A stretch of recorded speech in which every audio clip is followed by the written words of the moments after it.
जय गुरुदेव। Hi friends, आज हम बात करने जा रहे हैं आचार्य रजनीश जी की कुंडली के बारे में। और उनके फॉलोअर्स उन्हें ओशो के नाम से भी जानते हैं। और इस वीडियो में आगे बढ़ने से पहले यदि आपने हमारे चैनल को अभी तक सब्सक्राइब नहीं करा है, गुरुवाणी को, तो आप इसको प्लीज़ सब्सक्राइब कर दीजिए और बेल आइकन को याद से दबाएं ताकि हमारे नेक्स्ट वीडियोस की जानकारी आपको मिलती रहे। तो चलिए हम विलंब न करते हुए आरंभ करते हैं। तो जैसा हम सभी जानते हैं कि आचार्य रजनीश ने भारत समेत विश्व के लाखों लोगों को अपने व्याख्यान और ज्ञान से प्रभावित किया है। और उनकी शख्सियत से यदि हम कहें, प्रभावित हुए बिना कोई भी रह नहीं पाया, यूँ कह सकते हैं हम। स्वच्छंद विचार और तार्किक बुद्धि ने उन्हें विश्वविख्यात बना दिया। और आज हम अपने इस वीडियो के माध्यम से ओशो के जीवन पर नजर डालेंगे और ज्योतिषीय दृष्टिकोण से जानने का प्रयास करेंगे कि कुंडली में ग्रहों की ऐसी कौन सी स्थितियां थी जिन्होंने उन्हें आध्यात्मिक क्षेत्र में सफलता दिलाई। तो शुरुआत करते हैं हम। कुंडली में यदि आप देखेंगे तो प्रथम भाव में जो राशि है वह वृषभ राशि है। और आगे बढ़ते हैं तो तीसरे भाव में गुरु विद्यमान है कर्क राशि में, मतलब गुरु उच्च के हो चुके हैं कुंडली में।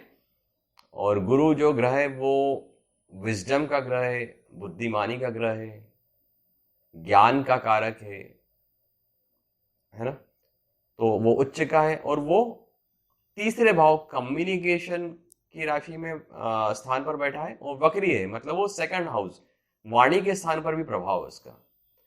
तो गुरु काफी स्ट्रांग हो गए। हम जैसे जैसे आगे बढ़ेंगे तो इस पे हम डीप में बात करते जाएंगे।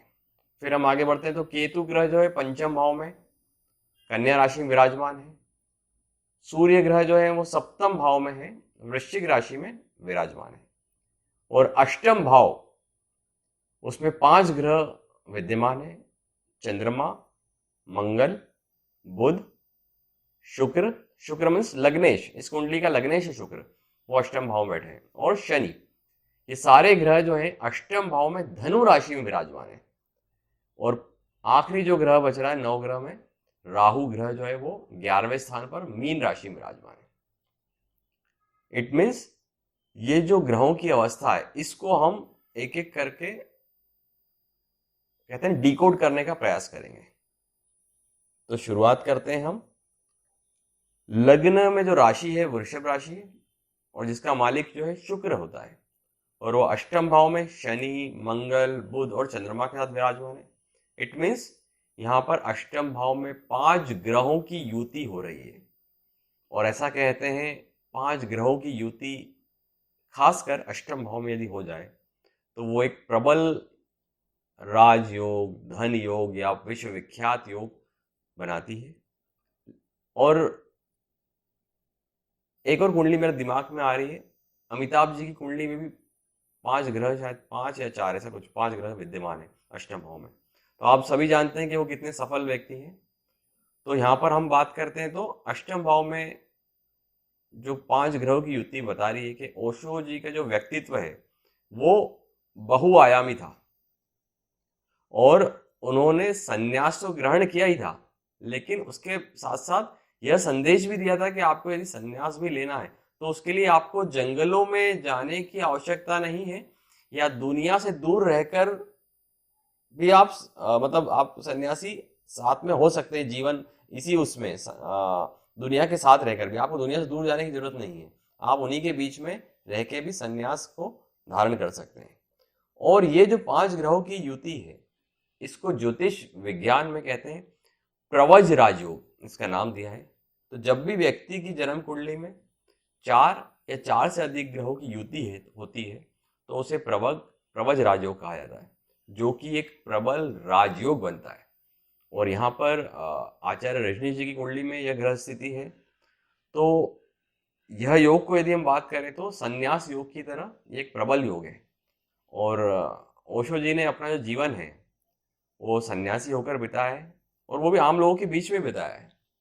तो ये एक बहुत महत्वपूर्ण राजयोग जो बना है। इसके साथ साथ यदि हम आगे बढ़ते हैं तो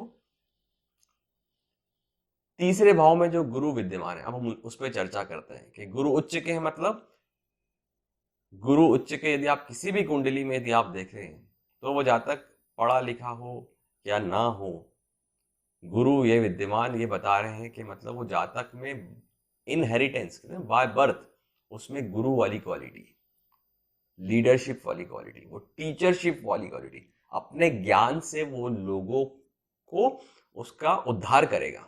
आपने देखा होगा अपने जीवन में कई ऐसे भी जीवन में लोग देखेंगे जो पढ़े लिखे नहीं है बट उनके पास नॉलेज बहुत तगड़ा है, अपनी फील्ड के वो मास्टर है, वो गुरु उच्च है।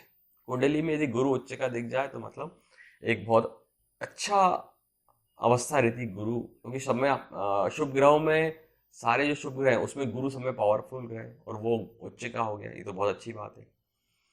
अब यहाँ पर गुरु जो है वो कम्युनिकेशन स्थान पर बैठा है, तीसरे स्थान, मतलब कम्युनिकेशन कौन सी होगी, गुरु से संबंधित, ज्ञान से संबंधित, बिना ज्ञान के कोई चर्चा नहीं होगी, जो भी बात होगी उसमें ज्ञान होगा, तर्क होगा, ये चीज बता रही है।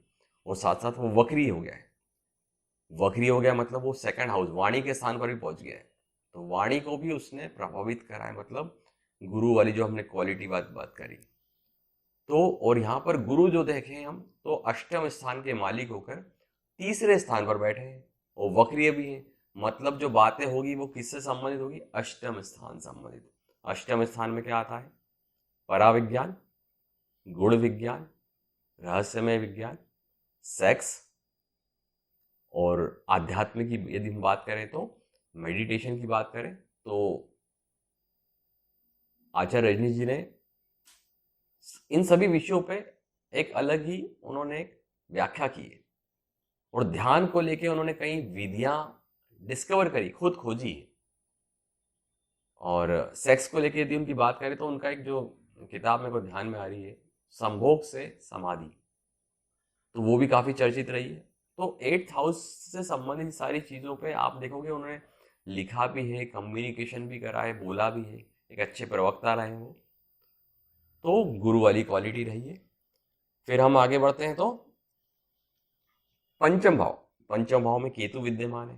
पंचम भाव क्या होता है हमारा, पूर्व पुण्य, पूर्व जन्म का है, और वहां केतु बैठा है, मतलब अध्यात्म का ग्रह होके बैठा है। तो ये बता रहा है कि जातक की जो बुद्धि है, पंचम स्थान बुद्धि का होता है, तो बुद्धि में बाय बर्थ अध्यात्म वाली क्वालिटी है। अब हम बात करते हैं द्वितीय भाव। यदि आप द्वितीय भाव को देखेंगे तो वाणी का भाव कहते हैं हम द्वितीय भाव को ज्योतिष विज्ञान में, और इस भाव पर यदि हम देखेंगे तो अष्टम भाव में जो 5 ग्रह बैठे हैं वो सभी की दृष्टि द्वितीय भाव पड़ रही है, जो वाणी का स्थान है, मतलब वाणी में तेज है, जो वाणी में तेज है वो 5 ग्रहों की दृष्टि पड़ रही है द्वितीय स्थान पर। और गुरु भी वक्री है, मतलब उन्होंने अलग अलग विषयों पर स्पष्टता के साथ अपनी बात रखी और उनके द्वारा कहे गए प्रवचनों पर हम यूँ कहें पुस्तक भी लिखी गई है, और ये पुस्तक आज ही मार्केट में बिक रही है और हजारों या लाखों पाठकों द्वारा ये पढ़ी जा रही है। तो यहाँ कहना यह गलत नहीं होगा कि अष्टम भाव में जो बैठे 5 ग्रह हैं उनकी सप्तम दृष्टि जो है, जो कहते हैं अष्टम भाव जो कहते हैं ना गुण रहस्य, तो सप्तम दृष्टि कहाँ पड़ रही है, वाणी के स्थान पर। तो उन्होंने अपनी वाणी से जो गुण रहस्य है उसका जो ज्ञान है वो लोगों तक पहुंचाने की क्षमता उनमें रही है और पहुंचाया भी है। तो द्वितीय भाव उनका हमको समझ में आया कि क्यों इतना स्ट्रांग हो गया है वो। फिर हम आगे बढ़ते हैं तो तृतीय भाव, तृतीय भाव पे हमने अभी बात करी है गुरु को लेके, लेकिन इसके अलावा भी यदि हम बात करें तो तृतीय भाव को कहते हैं साहस का भाव है, पराक्रम का भाव है। और यहाँ पर जो गुरु महाराज बैठे हैं वो एक व्यक्ति को निडरता और एक स्पष्टता प्रदान कर रहे हैं, और साहसी जो हम साहस की बात कर रहे हैं वो भी हमको दिख रहा है। और एक जो एक निर्भक वक्ता की बात करें या वाणी से यूँ कहें देश दुनिया के करोड़ों लोगों को जो प्रभावित किया है वो हमको यहाँ पर तीसरे स्थान से भी दिख रहा है। इवन उन्होंने, मैं कहूँ इसके अलावा राजनीति पर भी उन्होंने कई कटाक्ष जो है व्यंग किए हैं, हालांकि उसका उनको परेशानी का सामना भी करना पड़ा अपने जीवन में, लेकिन वो उसके बावजूद भी रुके नहीं हैं। और कुंडली में ऐसा कहते हैं कि गुरु की जो तीसरे स्थान पर बैठे हैं गुरु, उनकी पंचम दृष्टि जो है वो सूर्य पर आ रही है, सप्तम भाव में सूर्य बैठे हैं, और नवम दृष्टि आ रही है राहु पर। तो इसलिए ये दोनों ग्रह भी मजबूत हो गए, क्योंकि गुरु की दृष्टि में शुभता है और उच्च का गुरु है, तो मतलब शुभता और बढ़ गई। और इस गुरु ने सप्तम भाव में सूर्य को भी देख लिया है और नवम दृष्टि डाल रही है राहु पे। तो कहते हैं कि सूर्य जो है आत्मा कारक है, और राहु जो है वो तांत्रिक विद्या कहें या कहें एक अनऑर्थोडॉक्स, या कहते हैं ना आउट ऑफ द बॉक्स, उन्होंने इन चीज़ों पर भी बात करी है और कहीं इससे रहस्यों से पर्दा भी हटाया है, क्योंकि गुरु ज्ञान का कारक है। तो ये तो हमने बात कर ली तीसरे भाव में बैठे गुरु के बारे में। अब हम आगे बढ़ते हैं। तो सब में जो इस चीज़ में इम्पोर्टेंट यदि मैं बात करूं तो अष्टम भाव में जो 5 ग्रहों की युति हो रही है, तो ऐसा कहते हैं कि विद्वान, कहीं हम बातें, कहीं विद्वान जो हैं उनकी कुंडली में षष्टम, अष्टम और द्वादश भाव में यदि कोई इस तरह का कॉम्बिनेशन बन जाए तो एक वो कहते हैं ना चमत्कार की स्थिति बनती है। ऐसा व्यक्ति चमत्कार कर सकता है अपने जीवन में। तो ज्योतिष में ऐसा कहते हैं अष्टम भाव की यदि हम बात करें तो यहाँ पर आचार्य रजनीश जी की कुंडली में अष्टम भाव में जो 5 ग्रह बैठे हैं, तो अष्टम भाव का क्या होता है? मृत्यु का होता है, सेक्स का, छुपे राज, ज्ञान का। तो आप देखोगे उनका जो इन्हीं विषयों पर उन्होंने ज़्यादा शिक्षा भी दी है, ध्यान पर भी उन्होंने कई चीज़ें बोली है, लिखी है।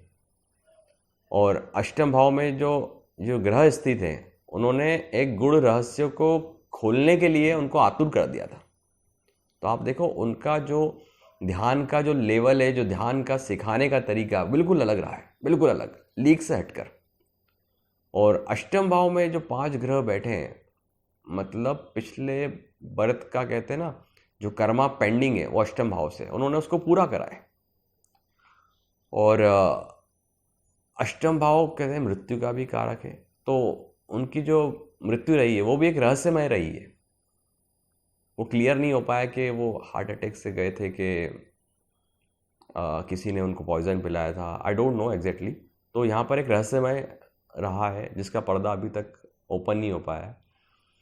और अष्टम भाव में यदि हम देखें तो जो 5 ग्रह बैठे हैं, इसके साथ साथ एक और बहुत महत्वपूर्ण चीज़ है कि अष्टम और तीसरा स्थान का जो मालिक है, चंद्रमा तीसरे स्थान का मालिक है, अष्टम स्थान का जो स्वामी गुरु है, इन दोनों में एक्सचेंज है। तो परिवर्तन वो क्या बता रहा है? वो परिवर्तन ये बता रहा है कि जितनी भी कम्युनिकेशन होगी, जितना भी लिखा जाएगा, तो तीसरा स्थान जो होता है लिखने का होता है, कम्युनिकेशन का होता है, तो इससे संबंधित चीज़ें जो होगी, अष्टम स्थान संबंधित चीज़ें होगी लिखाने में, बोलने में। तो क्या क्या हमने टॉपिक बात करें? अष्टम स्थान मतलब सेक्स हुआ, ध्यान हुआ, जीवन का जो मर्म कहते हैं ना, गहराई, वो वहाँ पर आती है। या हमको कहते हैं ना परम सत्य का जो ज्ञान है वो हमको अष्टम स्थान से मालूम पड़ता है। इसलिए तो कहते हैं हम जब मेडिटेशन करते हैं तो हमें जीवन की सच्चाई मालूम पड़ती है, हमें हमारी चेतना जागृत होती है। जब हम ध्यान करते हैं तो हमें चेतना जागृत होती है। और इसी के लिए जो आचार्य रजनीश जी हैं उन्होंने यही पर्पस था कि लोगों की चेतना जागृत हो जाए। इसके अलावा यदि हम बात करें तो आचार्य रजनीश जी ने अपने जीवन काल में लोगों को जागरूक जो बनाया है वो ये बताया कि आप संसार में रहकर भी निर्वाण हासिल कर सकते हैं।